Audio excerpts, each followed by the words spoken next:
hadn't thought of Camp Forest Lake in years, not until I moved back to my hometown recently, and remembered what I had tried so desperately to leave behind. As a kid, summer camp was what I lived for. Thoughts of floating in the fathomless, shaded lake, hiking through dense forests of ancient trees, and watching a writhing bonfire throw shadows across rock cliffs, and young faces got me through endless mind-numbing school days and strict parenting throughout the year. It was the only place I felt that I got to truly be myself, and the place where I made my closest friends. When I hit 16, I could finally become a counselor. It had been a goal since I started going to camp at age 10. The lifeguards and camp leaders were the height of cool to my childhood brain, and all I wanted was to be as confident and popular as them. My best friend, Josh Whitley, had been a counselor for a year before me, and I couldn't have been more jealous. Josh was a classic extrovert, the always smiling face that made kids feel right at home. He was also a trickster, and quick to whisper a dirty joke to the older teens when the adults weren't in earshot. As a counselor, he had less time to spend with me and got much closer to his co-workers. I spent that last summer bitterly jealous. I arrived at camp that last year with more excitement than ever and was immediately crushed in a bear hug that lifted me off the ground and knocked all the air from my body. Josh had apparently had a growth spurt during the year and had gained enough muscle mass to make me think he'd bruised a couple of my ribs. "Watch it, Godzilla," I coughed when he let me down. He slapped me on the back as I tried to reinflate my lungs. "Missed you too." He moved to hug me again, and I dodged this time. "This is going to be our best summer yet," he promised. Josh took great pride in giving me a tour. As a seasoned counselor, I humored him by asking questions. Anyway, the only areas I hadn't seen before were the ones off limits to the campers. He showed me the office inside the main building where records were kept, the gate at the edge of the property that only the owner had the key to, and most interesting at the time, the wooden shed just beyond the clearing with all the cabins. It turned out that in addition to holding all the toys and equipment, it was also where the counselors went to hang out and to hide from supervisors and campers. He nodded to Kyle as we entered. Kyle, Jesse, and some others I don't remember the names of were the other counselors. That year, they'd already moved the equipment to make space for a set of stools and a small table mostly hidden behind a stack of inflatable rafts. "You remember Kyle, right?" Josh asked me. Kyle raised his fist to bump, and I accidentally grabbed it in a handshake. My face got hot, and Kyle and Josh laughed at me. "Come on, I'll take you to your cabin now. You're with the 10 to 11-year-olds. Josh dragged me back out of the shed before I had time to look at the equipment further or even greet the others. Each cabin had to have one counselor stay at night to make sure the kids didn't cause trouble. Of course, they always made trouble anyway, and I was far from innocent. I'd snuck out most nights if the weather was clear that I could watch the stars. A couple years back though, Josh had started sneaking out with me. While he was the life of the party during the day, at night, I felt we really bonded. Josh would always bring a joint or two, and we'd make our way to the lakefront to smoke. I'm sure the adults could smell the weed on us the next day, but no one cared. I watched the tree line of the opposite shore and listened to Josh's musings on life through the haze of smoke and fog.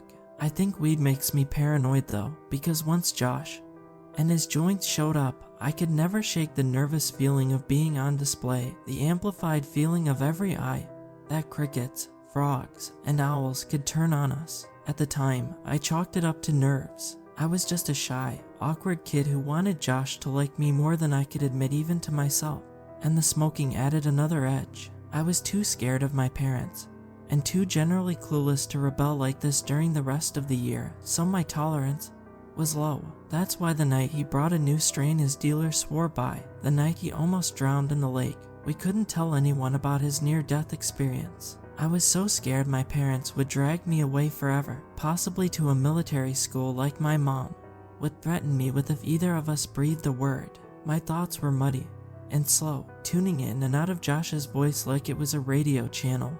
When I saw shadows on the opposite shore from the dock we sat on, the dark figure looked like a large man, and I thought it must have been the camp's owner, Mr. Stedman, although he was rarely seen outside his office back at the main complex. I elbowed Josh and gestured at the figure. He jumped slightly, and the joint fell from his hand into the dark water beneath our dangling feet, extinguishing with a hiss. It was such a quiet sound, but it made the dark figure's head whip around to face us, body springing to attention like an animal scenting prey. My stomach dropped as I registered that all the animals around us had fallen silent. No crickets, no croaks filling the night as I was used to, just the sound of my own breathing and Josh's quiet cursing. Josh. And I sat frozen in horror as the figure practically glided around the edge of the lake, coming straight towards us. It was so threateningly graceful as it moved along the dark and rocky shore that I knew instantly it was not Mr. Stedman, a veteran with a pronounced limp. What began as a child's fear of getting caught misbehaving transfigured into a primal terror of an animal meeting its end. With uncanny speed, the figure had already halved the distance toward us and was now rounding the large pile of rocks separating it from the dock where we sat. Josh came back to his senses. Before I did, my mind still mush from the weed.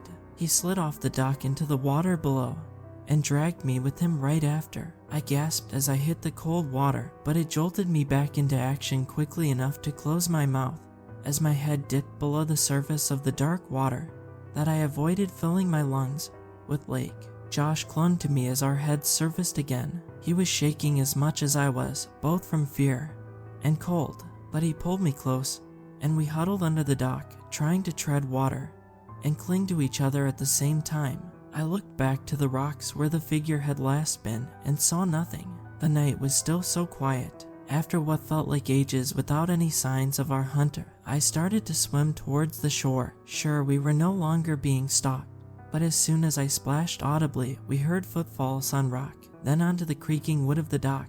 Josh hauled me back into deep shadow, and we shuddered together in renewed fear. There was a sniffing sound and low grumbles. I braved to look upward and saw moonlight through the gaps between wooden boards. It disappeared as heavy steps shook the old structure. Whatever it was walked all the way to the end, stopped for an excruciating minute, and just as I thought it had given up, dove into the lake with a giant splash. I saw the bulking form hit the water, and in the surge that followed, Josh and I took off through the water faster than we'd ever raced each other before. The surge of adrenaline and my screaming muscles propelled me just ahead of Josh, and I almost reached the shore closest to camp when I heard him scream. The sound pierced my ears despite the water that had filled them. I'd never heard Josh scream, never heard him cry even when he broke his arm at 13.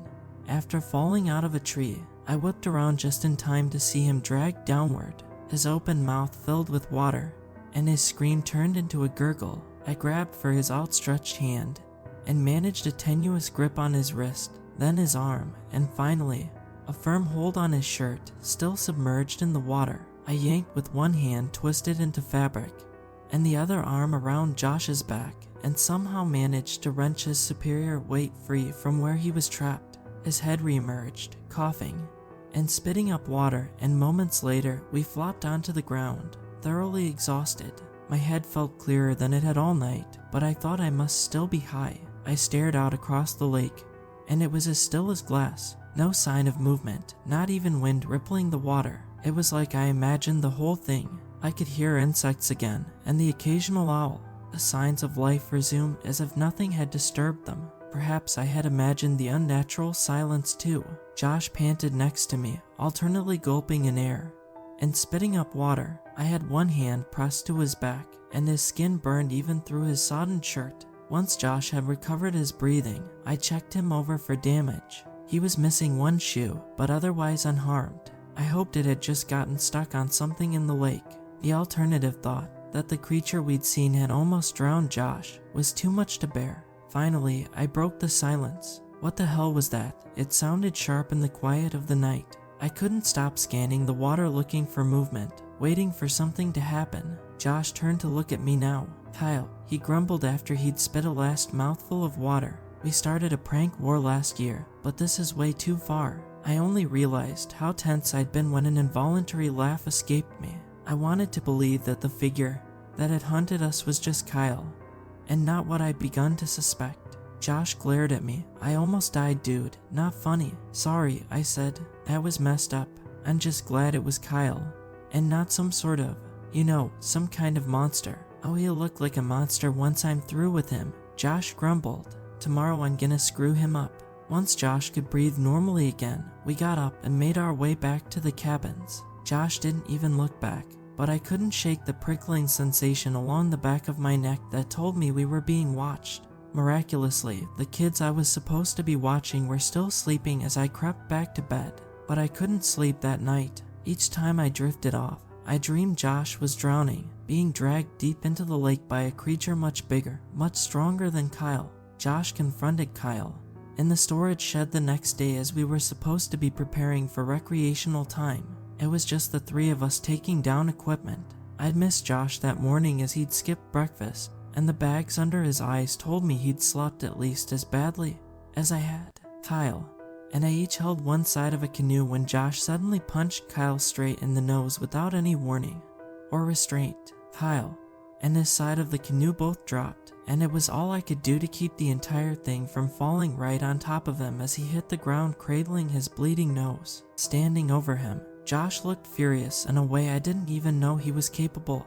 His fists were clenched, shoulders shaking with rage, and his red-rimmed eyes had pinpoint pupils. "That's for your little prank last night, asshole," he spat down at Kyle, who was still disoriented and quietly groaning. "Since you tried to kill me, I decided to return the favor." He raised his foot to kick Kyle in the ribs, but Kyle has apparently regained enough wherewithal to knock Josh over while he was unbalanced. Josh fell backward into a pile of water toys that went scattering across the crowded space. "The hell," Kyle screamed, and blood ran into his mouth when it opened. Reluctantly, I dropped my end of the canoe and stood between them. Josh might have had the element of surprise at first, but now it looked like Kyle might actually finish the job and kill him. I put a hand out as if it might actually do something. "You tried to drown me last night." Josh had scrambled up, and I put my other hand out to stop him from crowding in again. At his words, Kyle blinked and his anger turned to confusion. At the lake, Josh snapped, "You tried to scare us, and then jumped in and pulled me down when that didn't work. That's not a prank anymore, Kyle. That's attempted murder." With each word, Kyle looked more confused, and Josh was further enraged by Kyle's denial.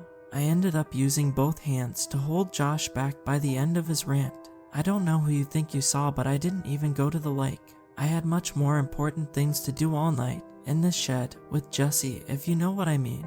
Kyle leered at the memory, and his teeth shone red as he grinned. Josh seemed about to argue, but Jessie herself had opened the door just in time to hear the last words from Kyle. She flung the oar she'd been carrying at him and screamed. That was secret. Before storming out, the color and rage drained out of Josh's face as he realized Kyle was telling the truth.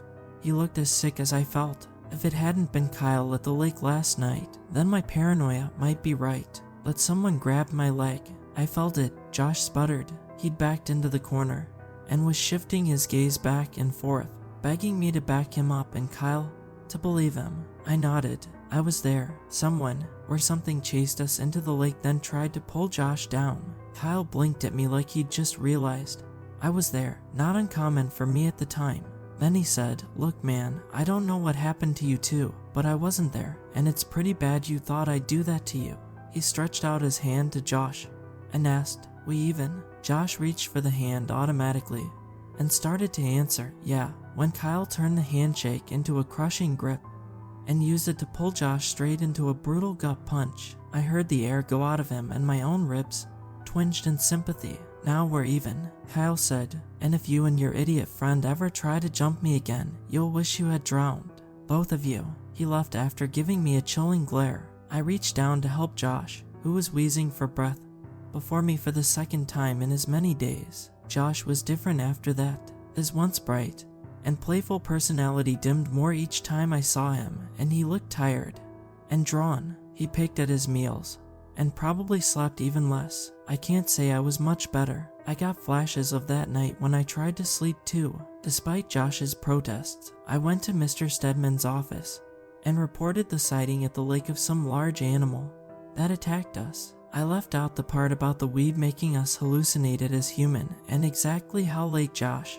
and I were out so we wouldn't get in trouble. Josh had already suffered enough, and I was still terrified of getting sent home and chained to my prison of a home. All Mr. Stedman did was ban use of the lake until further notice, which was fine with me. I was never going back again. Josh also refused to talk to me whenever I tried to bring up the lake. I wanted to know what had chased us if it hadn't been Kyle, but Josh got agitated and changed the subject, or just walked away altogether. Eventually, I stopped bringing it up. We also stopped sneaking out at night. A few times, I'd tried going by Josh's cabin to get him to join me, but he'd wave me away and refuse to leave. Watching the stars by myself wasn't the same anymore either, especially because despite not having Josh with me, I also didn't feel truly alone. It was unsettling rather than relaxing, and I'd all but run back to my cabin the time I'd heard that strange stillness again. I stopped going out at night at all after that. Luckily for Kyle, Jesse forgave him for telling us about their hookup, because I started to catch them making out in any conceivable location where the kids weren't supposed to go. Other than that, camp was pretty typical. If anyone else had strange experiences in the night, I didn't hear about them due to the camp's strict curfew rules. No one wanted to get sent home early for bad behavior. I just settled back into the normal routine and stopped having nightmares when I was jolted awake by a knock on the window above my bed. For the first few nights after Josh the ordeal, I locked and covered the windows at night, but the heat and incessant complaining from my kids had led me to cracking it open again. I regretted giving in now. Josh's wild eyes stared down into mine, and he motioned for me to go to the door. I shot up instantly. I'd hoped at first that he wanted to hang out again. I'd missed our usual interactions and felt lonelier than I'd ever been at camp during the last week. When I got to the door though, Josh looked panic-stricken and nauseous. I closed the door cautiously behind us, trying not to wake up the boys. Josh thrust something into my hands, and I realized I was now holding a shoe. Thanks, I tried. While Josh's behavior had been concerning before, waking me up at night to give me his shoe was beyond weird. Don't you recognize it? He asked, starting to pace back and forth on the concrete steps below the door. I know what a shoe is. I was getting annoyed, and it showed in my tone. Josh snatched the sneaker out of my hands only to wave it in front of my eyes. My left shoe, the one I lost that night. He whispered the last words, voice shaking slightly as he glanced around like someone was listening. When realization struck, I gaped at him. Did you go into the lake and get it? No. He looked scandalized by the suggestion. I'm never going back there again. He held the shoe to his chest now like a child with a stuffed animal as he slumped down onto a step. I woke up needing to pee, and when I put my feet on the ground it was just there. It was inside your cabin. When I'd helped Josh limp back from the lake in only one shoe, I had written it off as lost. And who besides Kyle and Mr. Stedman even knew we'd gone to the lake in the first place? Who even knew about the missing shoe, much less scouring the whole lake to retrieve it? And who could have entered a locked cabin without a sound to return it? Certainly not loud, lumbering Kyle. Josh just stared at the shoe in his hands, tracing the jagged tears like claw marks on its surface. I tried to take it from him, and he pulled away. I always knew it wasn't Kyle at the lake. I just hoped. He couldn't bring himself to finish the thought. I was staring into the woods he had just walked through, and it gave me the uneasy feeling once again of being watched. So I dragged a barely responsive Josh into my cabin, and despite all the questions of the kids who'd woken up, made him stay until dawn broke. Though I made him take my bunk and rolled out a sleeping bag on the floor for myself, I don't think he slept at all because he looked terrible. In the morning, as he crept back to his own cabin, shoe still clutched to his chest. Over the next few days, Josh's paranoia rose, and mine did in equal measure each day that I found him already awake, gazing into the woods and muttering to himself as he wandered the camp before the morning bell rang. He barely touched his meals and startled at loud noises, which was usually a kid screaming or jumping on something they shouldn't. Worst of all, he wouldn't talk to me about any of it. The more I pushed, the more he pushed me away. Once I mentioned to the camp nurse that I was worried about him. She called him in and gave him melatonin for sleep.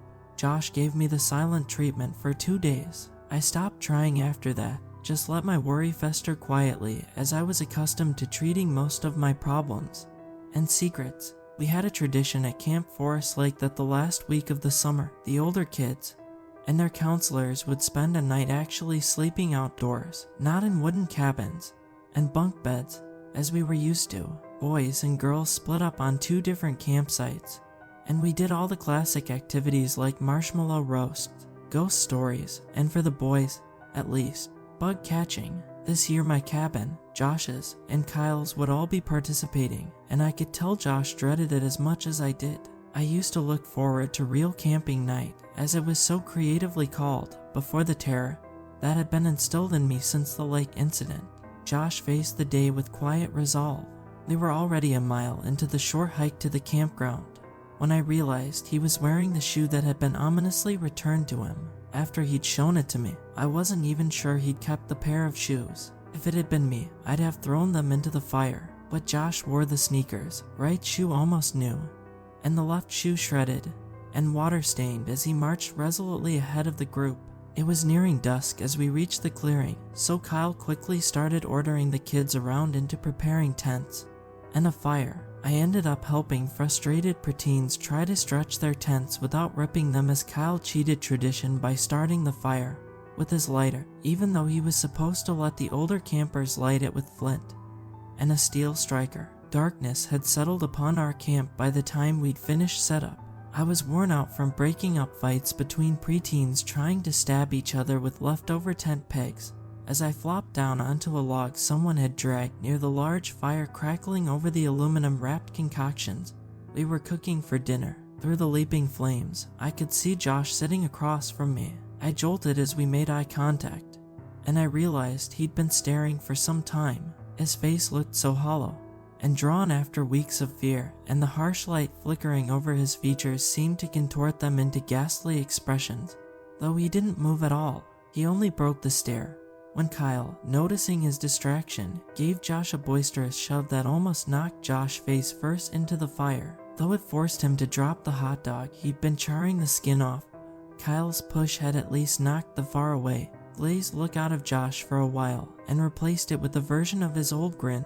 It didn't quite reach the eyes. He joked with the kids like I hadn't seen in weeks, and I fostered a glimmer of hope that he was returning to his usual self and leaving the bad memories behind. It was the last weekend of camp, after all, and we would soon have a full year to laugh at how scared one bad trip at a lake made us. Those stories were Josh's specialty, and he really came to life when animating tales to spook the younger kids. That year was no exception, and I was relieved to see how much he enjoyed himself.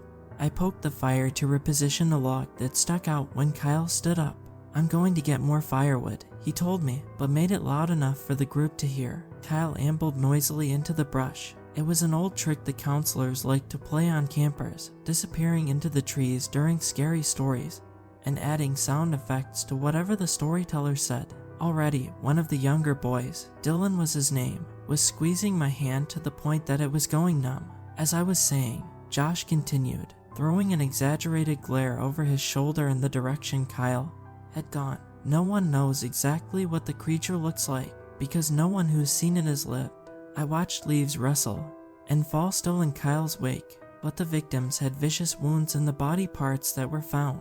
Josh looked animated and focused as he swiped a hand at one boy's face, fingers poised like claws. The boy shrieked and leapt back. Josh stood and stepped on top of his log so he towered over the sitting crowd. The fire sent his shadow soaring back behind him, flickering like a whip.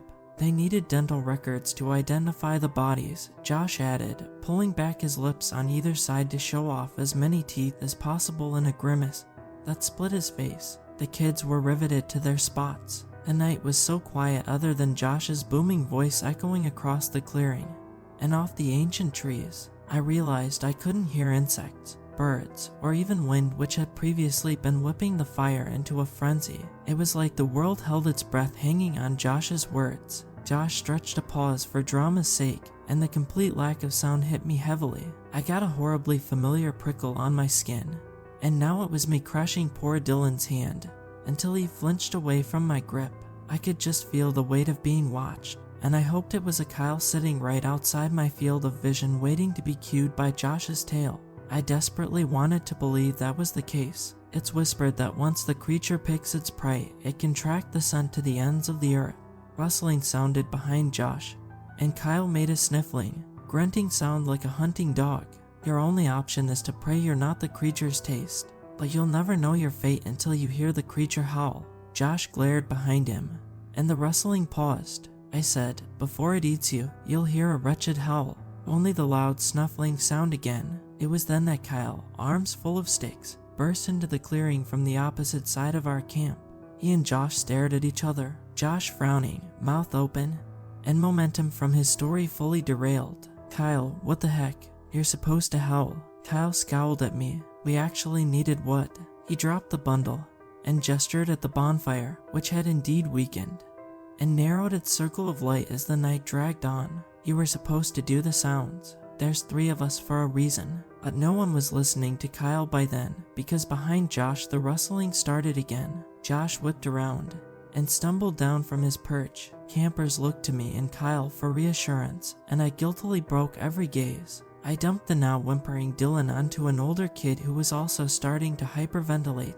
As I stood, Josh, Kyle, and I herded the kids closer together. Kyle picked up some of the larger sticks and threw one to me. Everyone calmed down and shut up. "It's probably a bear." That got curious. Kyle brandished his stick like a sword, threatening the woods. The stick in my hands already felt soggy with my own sweat. As I shifted it, I glanced at Josh, whose face had turned ashen. As I watched, he seemed to resolve himself and put on a placating smile. "I promise, it's going to be okay, campers." And that's when a massive shape lunged from the darkness at Josh's vulnerable back when he turned to address the group. A strange winded sound left Josh, along with a jet of blood that splashed across the stunned faces of the kids directly in front of him. Through Josh's chest, a fistful of dripping flesh protruded, cradled in a gigantic though grotesquely humanoid hand. It had parted him like water, an impossibly strong limb upon which Josh was skewered hoisted him off the ground, as easily as Josh himself had held a hot dog earlier that evening. In the ensuing chaos of screaming, puking, and sprinting teenage boys, Josh and I locked eyes as I watched the life and light abandon him. When it pointed its other claw-tipped hand at my own chest, I acted instinctually, grabbing the last lit branch from the fire pit beside me and flinging it with all my strength at the thing that had just killed Josh. By some miracle, it screeched and reeled back. Only a few sparks singed its fur-matted body as it swung Josh's husk like a shield to ward off the flames. The stick knocked Josh's corpse in the legs and set his jeans afire immediately. A monster matched my scream, which I hadn't even registered was ripping itself free from my throat as it retreated into the forest with impossible speed. I could only bear witness as it tried to shake Josh's impaled, burning body off of its arm, and only succeeded in crushing his bones against tree trunks in an attempt to beat the fire out of its fresh kill. Everyone's out. Kyle barked at me, the last straggler in camp.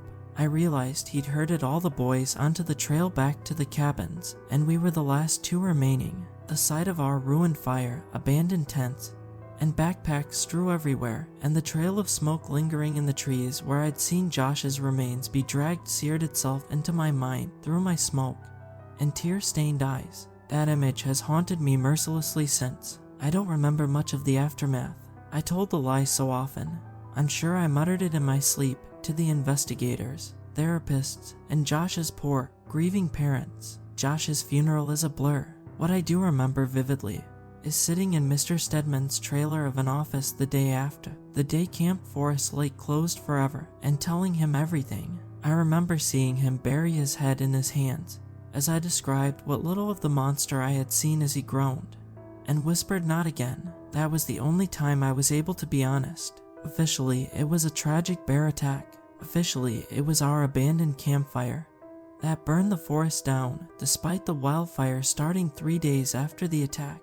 To everyone in town, it was just a devastating though understandable oversight of terrified boys who had fled after seeing death for the first time. Officially, the fire is why no body was found. Impossible to sort through all the ash to find some shards of bone that might be human. After the smoke from the mountain had dissipated, I tried my best to put it behind me, as I'm sure we all did. I'll never know how close to the truth Kyle got. We never talked again. Josh's funeral was hardly the place to discuss theories on his gruesome death. I'll probably never know the full story either, as I suspect Mr. Stedman knew far more than what I witnessed. I do think he was responsible for the fire that swept over the mountain though. Hopefully it worked. Fire was the only thing that creature seemed to react to. I'd have probably done the same. Boy Scout training be damned. My parents are now old, and I moved back to care for them. On a whim, I checked for Mr. Stedman's address only to find his obituary instead. Something pulled me back to the old camp, a longing for closure I could never achieve. Yesterday evening, I drove up the mountain road that used to fill me with excitement. Instead of dread as a child, the forest has regrown lush and green, although I still made out the occasional blackened trunk of the old growth trees, taller than the new ones have been able to reach. I guess whoever inherited the property after Mr. Stedman sold to a developer, because there's a brand new lake house sitting in the space our little cabins used to occupy with a for sale sign. If there's any justice in the world, some carefree kids will soon be splashing in the clear waters of that lake and making wonderful memories. I like to think the fire from 3 decades ago burned a clean slate over the bones of Josh and his killer, and that the secret of Camp Forest Lake died with Mr. Stedman last year. But just in case the creature was as fast and as clever as it had seemed, if it managed to escape the forest before Mr. Stedman set it ablaze, I'm leaving my account here. After all, the lake is as deep as it is wide, and I know the creature could hold its breath longer than Josh, or I could. And in the event that Josh's final ghost story was more telling than he let on at the time, once the monster has your taste, or even your scent, there's nowhere you can go where it will not find you. I never forgot the way it pointed its claws at me, and I don't think it could forget me either if it's still alive.